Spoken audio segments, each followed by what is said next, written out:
Hello friends, ఈరోజు మనము white sauce chicken pasta ఎలా తయారు చేసుకోవాలో చూద్దాం.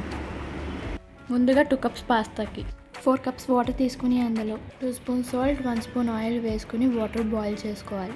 లైట్గా వాటర్ హీట్ అయ్యాక పాస్తా వేసుకోవాలి. పాస్తా కుక్ అయిందో లేదో తెలియాలండి. కట్ చేసి చూస్తే సాఫ్ట్గా ఉంటే పాస్తా కుక్ అయినట్టు.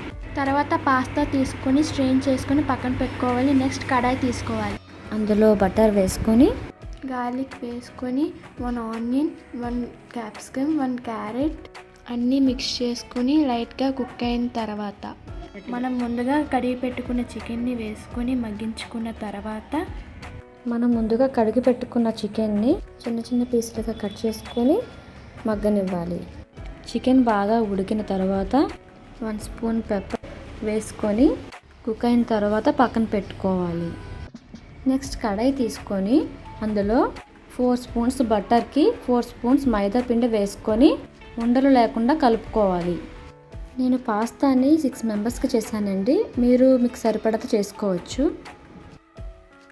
మైదాలో బటర్ అంతా అబ్జర్వ్ అయిన తర్వాత అందులో 1 కప్పు మిల్క్ యాడ్ చేసుకోవాలి. ఉండలు లేకుండా బాగా కలుపుకోవాలి. థిక్గా అయిన తర్వాత మనం స్ట్రెయిన్ చేసి పెట్టుకున్న పాస్తాను వేసుకొని స్లో ఫ్లేమ్లో కలుపుకోవాలి. మనం